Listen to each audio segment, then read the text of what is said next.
दोस्तों, बहुत समय पहले की बात है। एक दिन एक राजा अपने मंत्री के साथ अपने राज्य का हाल चाल देखने के लिए अपने राज्य से बाहर निकलता है।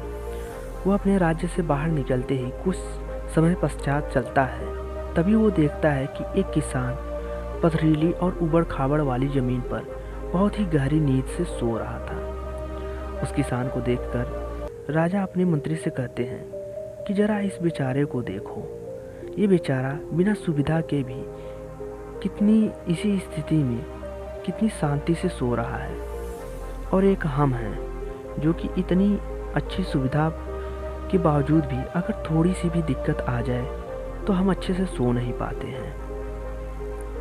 राजा की इस बात को सुनकर मंत्री ने कहा कि महाराज, ये किसान अब इसी परिस्थिति में ढल गया है, इसलिए वो अच्छे से सो रहा है।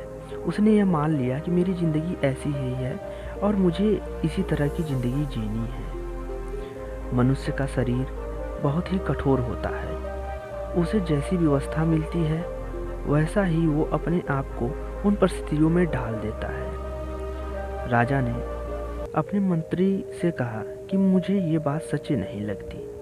राजा ने कहा कि हमें इसकी परीक्षा लेनी होगी। उस किसान की परीक्षा लेने के लिए वो उसे अपने साथ राजमहल ले गए।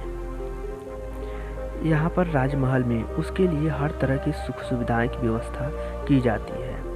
उस किसान को बहुत अच्छा नरम बिस्तरा सोने के लिए दे देते हैं। किसान भी बड़ी सुखी से और बड़ी खुशी से उस राजसी ठाट बाट का आनंद लेने लगता है। इसी तरह किसान को राजमहल में आए हुए 2 महीने हो गए।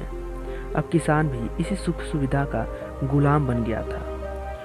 उसी बीच एक दिन मंत्री ने चुपके से उसके बिस्तर में कुछ पत्ते और तिनके रख दिए। किसान को तो अब सुख सुविधा की आदत पड़ चुकी थी, इसलिए वो बिस्तर में पत्ते और तिनकों को रखने की वजह से सारी रात करवटें बदलता रहा, और उससे खुरचने की वजह से उसको सारी रात नींद नहीं आई। अगली सुबह राजा जब अपने मंत्री के साथ उसके पास उससे मिलने के लिए पहुंचे तो उस किसान ने राजा से शिकायत की कि उसके बिस्तर में खुरचने वाली चीज़ है, जिसकी वजह से वह पूरी रात सो नहीं पाया।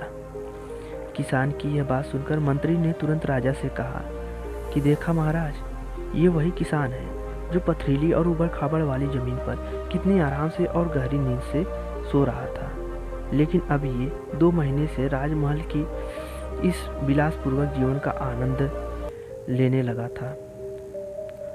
अब तो इसे भी पत्ते चुभने लगे हैं। ऐसा देख महाराज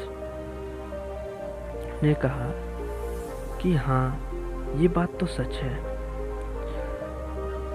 मंत्री ने कहा, देखा महाराज, मेरी कही हुई बात सच निकली ना, कि मनुष्य परिस्थितियों के अनुसार ढल जाता है और वो अपने परिस्थितियों का गुलाम बन जाता है। राजा ने अपने मंत्री से कहा, तुमने उसी दिन मुझे सच बताया था, लेकिन मैंने माना नहीं। हमें अपने शरीर को ज़्यादा सुख सुविधा का आदी नहीं बनाना चाहिए, क्योंकि हम वैसे ही बन जाते हैं जैसा हमने अपने आप को बनाया होता है। अगर हमें ज़रूरत से ज़्यादा सुख सुविधा मिल जाती है तो हमें कभी भी उन सुख सुविधा के अलावा हम सुखी से नहीं रह पाएंगे। हमें इस कहानी से यह शिक्षा मिलती है कि हमें अपने शरीर को हर एक परिस्थिति में ढलने के अनुसार बनाना चाहिए, ना ही कि हमेशा सुख सुविधा की आदी होना चाहिए। ऐसा होना चाहिए कि जहाँ भी जाए, जिस परिस्थिति में रहे, हम उस परिस्थिति में सुखी से रह सकें। दोस्तों, आप लोगों को इस कहानी से क्या तात्पर्य मिलता है, कमेंट बताएं, और ऐसे ही बेहतरीन स्टोरी सुनने के लिए हमारे चैनल को सब्सक्राइब करें।